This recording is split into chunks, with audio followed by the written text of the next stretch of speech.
Hi friends. நாங்கள் வந்து இன்றைக்கி வந்து சப்பாத்தி சொல்லலாமா கோதுமை சொல்லலாமான்னு பார்த்தோம். அடிக்கிறக்கார சரவணன் வந்து சப்பாத்தி சொல்லலாம் சொன்னார். நாங்கள் சப்பாத்தி சொல்ல போகிறோம். அதே மாதிரி சரின்னு அவரும் வந்து சப்பாத்தி சொல்ல ரைட்டு சொன்னார். சரின்னு அவரும் சப்பாத்தி ஓகே சொல்லிட்டாரு. இப்போ நாங்கள் சப்பாத்தி குறைஞ்சிட்டோம். இப்போ உருண்டை பிடிக்க போகிறோம். போதுமான சைஸு. அவங்களுக்கு காட்டுங்க கொஞ்சம் உருண்டை பாருங்கள். சார் உருண்டை பாருங்கள். எனக்கு ஆக்சுவலாக சப்பாத்தி சுட தெரியாது. இவர் தான் சொல்லி கொடுக்குறாரு. சப்பாத்தி சுட சொல்லி கொடுக்கணுமா? வீட்டில் சப்பாத்தி மாவு உருண்டையும் பிடிச்சதில்லை. உருண்டையெல்லாம் நம்ம வீட்டில் பார்க்குறது தானே. இவர் தான் எப்படி செய்யணும் அப்படின்னு சொல்லி கொடுத்துருக்காரு. சப்பாத்தி சுட விளையாடுனா இது ஒன்றும் பெரிய விஷயம் இல்லை. அவர் வந்து அவன் அணுகுண்டே செய்கிறாங்க. இல்லை, சவுதி அரேபியாவில் ஒரு சப்பாத்தி கடையில் வேலை செஞ்சார். சவுதி அரேபியாவில் நீங்கள் எங்கே? சவுகார்பேட்டையிலண்ணே. சவுதி அரேபியான்னு எனக்கு காதில் விழுந்தது. நான் அவ்வளோ பெரிய யாரானே. இவர் அந்த கடையில் விரும்பி சாப்பிடுவோம். நம்ம நிறைய பேர் பெரிய பெரிய நடிகர்கள்லாம் வந்து ரஜினி கூட அவர் அந்த பக்கம் போனால் அப்படி சாப்பிட்டதா சொல்லியிருக்காங்க. அவங்க கடை முருகன் சப்பாத்தி கடை தானே?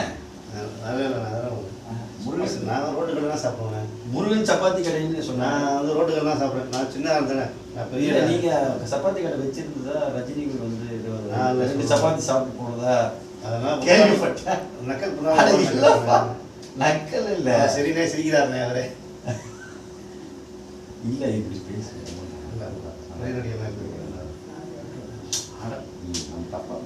கொஞ்சம் வயசாகும். ரஜினி கூட வந்து இதுதான் காமெடி இல்லைண்ணே. சும்மா சப்பாத்தி நீங்கள் சப்பாத்தி சாப்பிடுங்க. நீங்கள் சாப்பிடுங்க. எத்தனை சப்பாத்தி வேணும் உங்களுக்கு? ரஜினி வந்து ஏதோ சாப்பிட்டு போனதா? எத்தனை உருண்டை வேணும்? எனக்கு வந்து நான் 3 சப்பாத்தி தான். 3 சப்பாத்தியா? ஆமாம். அப்போ நிறைய உருண்டை இருக்குண்ணே. எத்தனை உருண்டை இருக்குது? 3 சப்பாத்தி. நிறைய உருண்டை இருக்கு. மற்றவங்களாம் சாப்பிடுவாங்க. அவ்வளோதானே? மாவு முடிஞ்சுதாட்டு இது? முடிஞ்சுண்ணே. எத்தனை மொத்தம்? 4, 7, 8, 10, 15, 19 சப்பாத்தி இருக்குண்ணே. போதும் ஆளுக்கு 4 நாள். உங்களுக்கு 5, எனக்கு 5, சைடுக்கு 5, பழத்துக்கு 5. ஓகேண்ணே. இப்போ நம்ம தேய்க்க ஆரம்பிச்சு சப்பாத்தி நீங்கள் வந்து அந்த கடையில் என்ன சைடிஷ் போட்டீங்க? சைடிஷ் செய்வீங்க?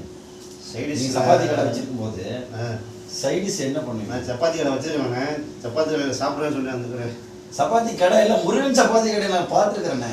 முருகன் சப்பாத்தி இல்லை, உங்களை பார்த்த மாதிரி இருக்குது. பார்த்துருக்க வாய்ப்பு இல்லைண்ணே. முருகன் சப்பாத்தி கடை சவுகார்பேட்டையில் சவுதி அரேபியாவில் ஒரு கடை வச்சிருக்கிறதா சொல்கிறேன். சவுதி அரேபியா இருந்தேண்ணே. சவுதி அரேபியா இருந்தேன். அங்கே முருகன் சப்பாத்தி கடை ஃபேமஸ் தாம்மா. அப்படியாண்ணே. நான் அடுத்த வாட்டி சவுதி அரேபியா போகும்போது சொல்கிறேன். நீங்கள் அட்ரஸ் தாங்க. நல்லா அங்கே எத்தனை பேர் வேலைக்கு செஞ்சாங்க உங்கள் கடையில்? இந்த கடையில் வந்து வேலைக்கு செய்கிற நிறைய பேர் இல்லை. எங்களை ஒரு பேப்பர் போட்டு நம்ம தேய்ச்சி சரி பரவாயில்ல. இப்போ நம்ம ரூமில் இருக்கிறவங்களும் நீங்கள் சப்பாத்தி செய்யணும் ரொம்ப வந்து உங்களை கம்பல் பண்ணுறாங்க. உங்களுக்கு விருப்பம் செய்கிறேண்ணே. இல்லை, என்ன காரணம்? சரிண்ணே. என்ன அதில் ஆட் பண்ணுறீங்க சப்பாத்தி மாவு? சப்பாத்தியில் வந்து நான் கோதுமை மாவு அப்புறம் வீடியோ ரொம்ப எவ்வளோ நேரம் இருக்கணும் வீடியோ? இப்போ இதுதானே வீடியோ எவ்வளோ நேரம் இருக்குன்னு பார்த்துக்க. சரி, கட் பண்ணிவிட்டு சப்பாத்தி இப்போ செய்யும் போது எடுத்துக்க. கட் பண்ண சொல்ல அடுத்து சப்பாத்தி சாப்பிட்றது. Hi friends.